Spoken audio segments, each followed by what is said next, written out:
And you've just heard These Modern Essentials, the opening track on Kev Sherry's album Wrath of Khan. And I'm delighted to be joined by Kev now. Hello there. Hello, how's it going? Good, good. And before we talk about the album, we should say, especially for Star Trek fans, it's Wrath of Can, Khan, not Khan. It is, it is. I thought I'd probably get sued by Paramount if I used the the full title. Well, give us a little bit about the title because it does have meaning. It does. It's a fairly kind of odd and eccentric situation. So, uh, I when you have, and maybe this is a very Scottish thing of just like wanting to wind people up or like just mess around with daft ideas. But my wife was American. And a couple of years after we got together, I decided I was going to try and convince her for no reason other than my own amusement that as a child, I was an extra in the Star Trek movie Wrath of Khan.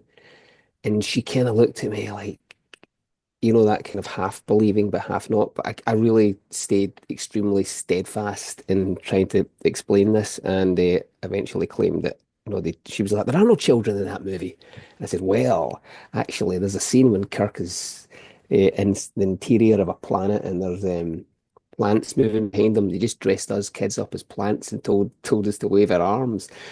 So the whole thing became increasingly absurd and it just kind of ran on from there, and it's become sort of like an amusing anecdote in our relationship now. So I thought Wrath of Khan, but of course, it's nice to have a sort of ode to positivity in these turbulent times. So I used CAN as in the Wrath of Khan, the rage of positivity or can-do attitude, I guess. Yeah, the kind of yes, we can type of thing that used to go about. And Yeah. the album itself, how would you describe it? How do you describe it to people? Um, it's a fairly messy kind of affair. With my work with Attic Lights in the past, it's always been very produced and very thought about and considered. And these days, I'm kind of more into just doing stuff off the cuff. I remember reading a great interview with Peter Buck, the REM guitarist, Yep. when he was talking about that sort of difference in REM albums and how an album like Around the Sun didn't really work because they over-labored it. Mm. And he said, do things fast, just work fast, record, trust your instincts. So that's where I'm at these days. So I just write and record very fast, and I wanted to have a fairly kind of live sound to it. So it's not very produced, it's very raw. And in a world of highly produced, quote unquote, indie rock, I'd like to push things back in my own small way, just to be a bit looser and kind of messier. Because I mean, you say it's messy, but to me, it does sound like a complete album. You know, it's 10 tracks which all seem to work with each other as well. Mm. But yeah, I mean that's the other sort of positive fallout from doing things very fast. You don't get to overthink, and it tends to be that the mood you're in when you're writing this stuff and recording it is of a piece. So that's how these things end up, I guess, sounding like they all belong together because they all happened at the same time. Yeah.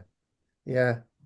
And was it recorded over quite a short period of time? Did you just think, right, we're going to do? Because I know you've been busy with other things as well.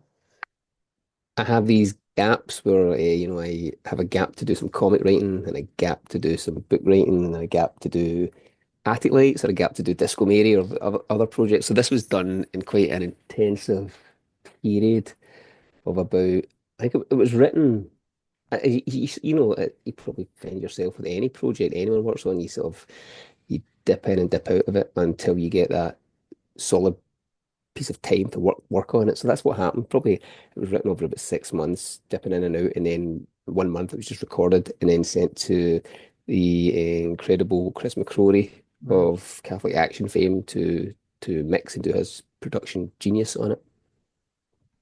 And you've mentioned the kind of idea of positivity. Do you think there are other themes that run through the album, through the songs? Yeah, I mean, I guess there's songs about. I mean, 'cause it was right about the time you had I got married to my wife, and married to my wife. Who else would be getting married to? I guess my husband, perhaps. Um, but it was a lot of it was written around that time, so there's sort of songs about a relationship. So, and I've never been one for writing songs about relationships. I've always tried to shy away from it because it's what everyone does. It's the done thing. Um, so it is the songs like Milk White Teeth, which sort of charts the course of both our lives before we met, and what we were doing at similar times on different continents.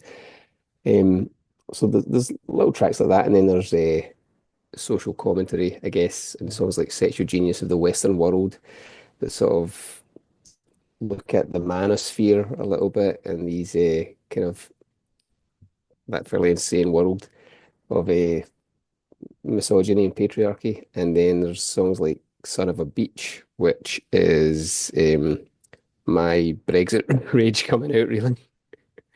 Um, We're going to hear that yeah, later on, so people can hear that track for themselves and listen closely. I mean, it almost feels as if they were inspired by things which were on your mind for whatever reason it might be.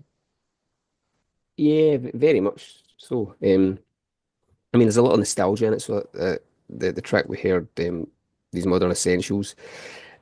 Although the lyrics are a bit oblique, the little comic strip video I made for it sort of spells it out about a sort of incident in my youth when there was a school bully in my school, and my mum worked at a school for special needs children, and I knew one of the special needs kids and helped my mum out of the school, and it turned out the school bully was the brother of this kid, and I never knew that at the time, and you sort of look at his actions, in a very different way Yeah. once you know his history.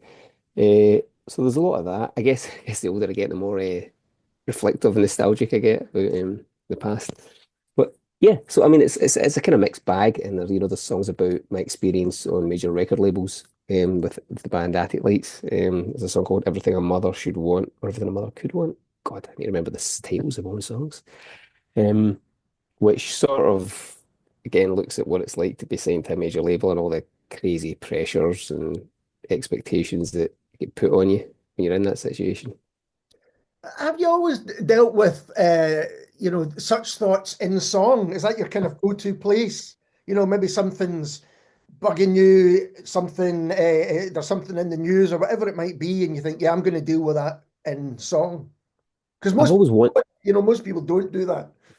I've always wanted to, but I've never really been able to because most of my sort of recorded output has been with Attic Lights Yeah. over the years, and in Attic Lights it's a sort of democracy, so we don't I can't speak for myself. I have to have songs that everyone is comfortable with and everyone agrees with. So I can't really rant or vent or go down little obscure paths that interest me.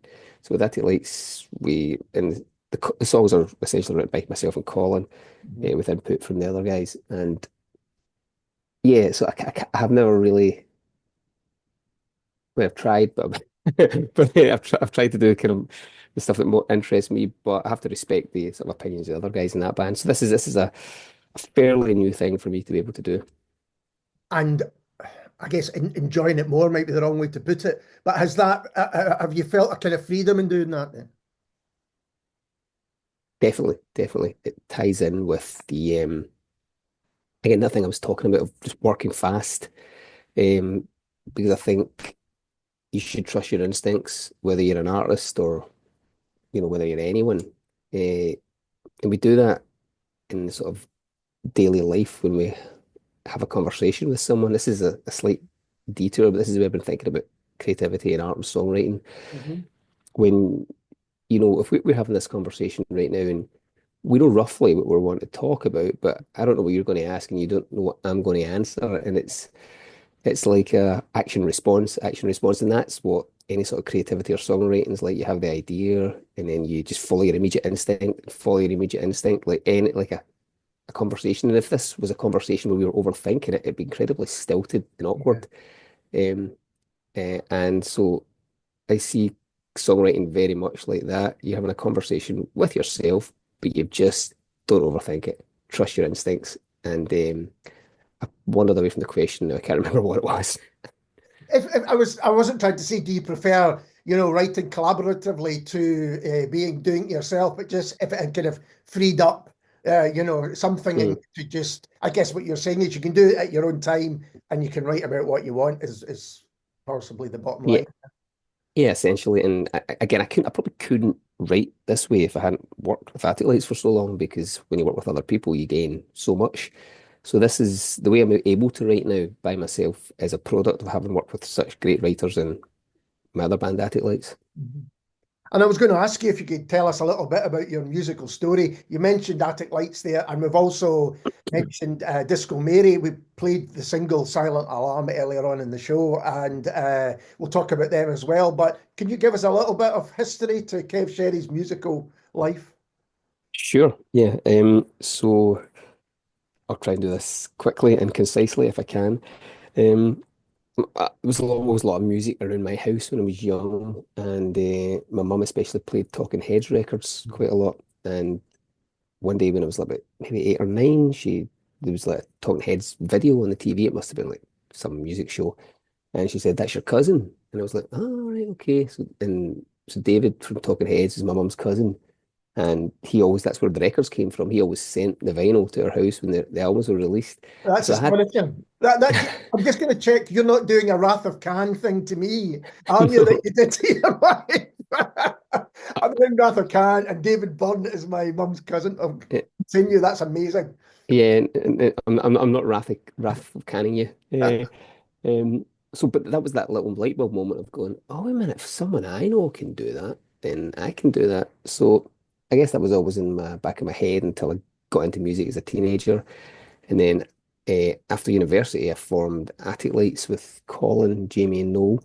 Hmm. And we did the usual thing, you dig around Glasgow and you send your demos out. And we were quite focused on, trying to find who we should be sending this stuff to. So we did a lot of research and people to contact. And luckily enough, we got signed to Island Records or Island Universal or whatever the hell it was called, which in retrospect was a bit odd. So we'd had like a few offers from record labels before that, and would been now it seems like absolute naivety Yeah, and idiocy, but we knocked them back thinking, nah, we could do better.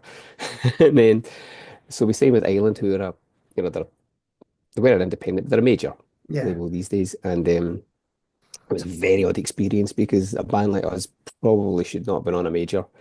Because it came with a lot of pressure, and they wanted to dress you up and they wanted to have your videos look a certain way, and we pushed back a lot. And we got our friends to direct our videos for the most part, 'cause I used to work in Scottish television, so I had a lot of friends who were the directors at the BBC and at STV. So we managed to keep it sort of like cottage industry for up to a point. But when people are putting like hundreds of thousands of pounds behind you, you do feel a certain obligation to give them some leeway, or give them something back.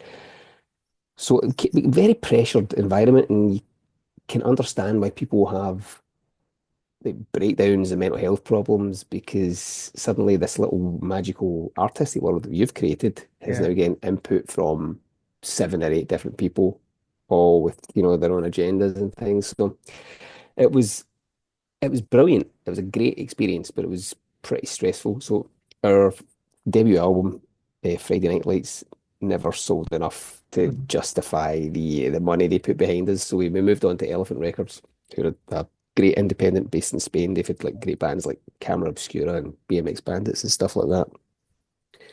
And released a couple of albums with Elephant over the years. But with Attic Lights, we seem to get one album out every 5 years somehow. It's just, I don't know how we do it. We're just like maybe a bit dysfunctional.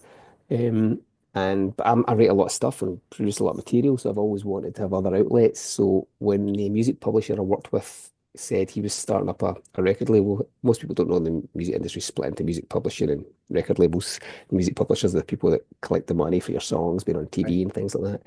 He was starting up a little record label, but he wanted to do something kind of funky. He said, "Do you have any songs?"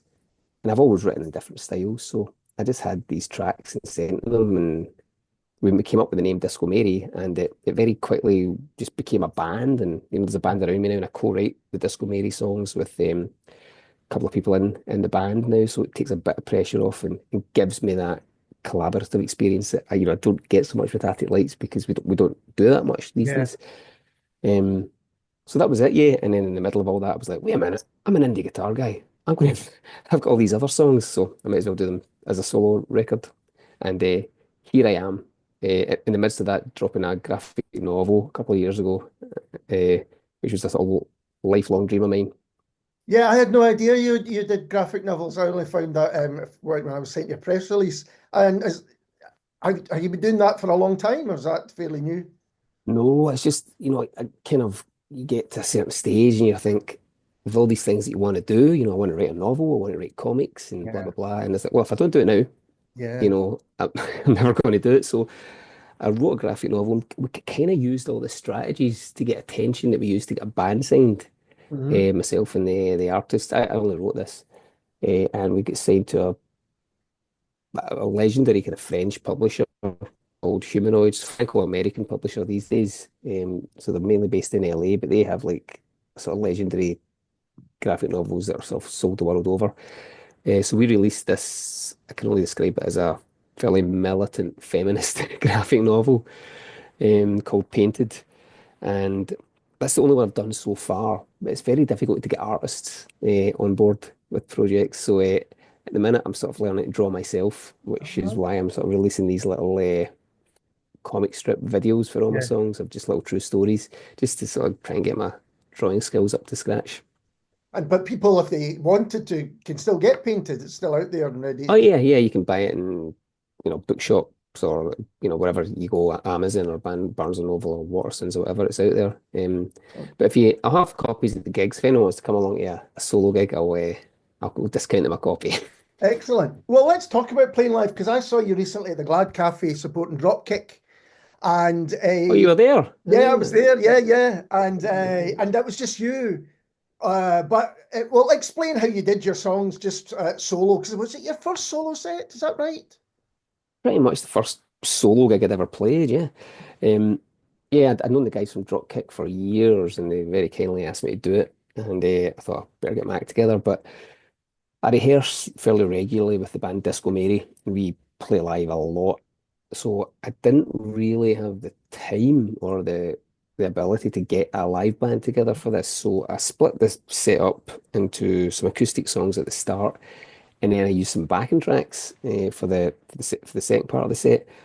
Now, Disco Mary used backing tracks. We don't have a drummer, but we have like two guitarists, a bass player, a singer, and what have you, and keys and stuff. But so we've used backing tracks in Disco Mary, so I kind of knew how to do it.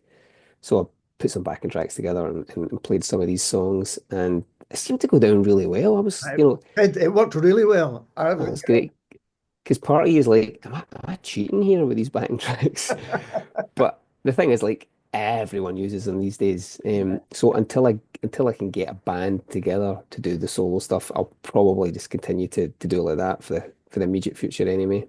And do you have plans to kind of play the album live? Any future plans, or is that way in the distance? I do. I've just not done anything about it yet. I've been sort of caught up. So one of the things that's been taking up my time, which won't be in the press release, 'cause I haven't mentioned it until now, is, and I'm going to sound like an absolute prat here when I say this because it's like I'm going full Dennis Waterman here.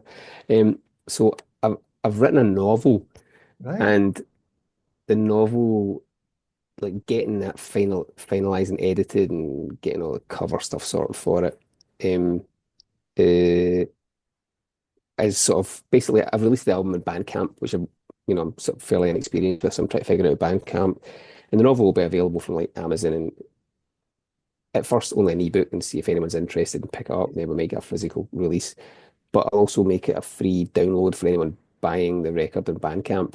Um, and it's a novel about a small time indie band on tour collapsing under the weight of their own egos. So right what you know. That sounds brilliant. I will check that out. What's the name of Yeah. it? Have you got a title? Yeah, it's called Here Be Apples. Um, and I think it'll probably be out end of this week, maybe, depending if I Oh, can get my act together. But following that, yeah, so I think my management are just now trying to get some gigs together and stuff like that. And hopefully I can get out there playing soon. And as I say, you got a new single out by Disco Mary as we speak. What else is going on with them at the moment? Uh, Again, that's taken up a fair whack of my time because Disco Mary have about, I think we've got about 8 new songs just finished that we're going to be releasing throughout the course of this year. Right.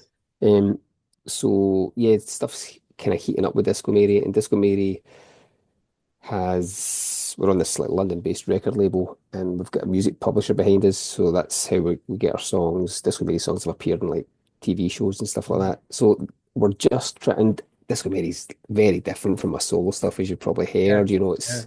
it's kind of like funky and poppy, and one thing we've done is keep the guitars in it. You know, I always like guitars involved in some capacity. So we don't use all the big synth sounds that are dominant in pop.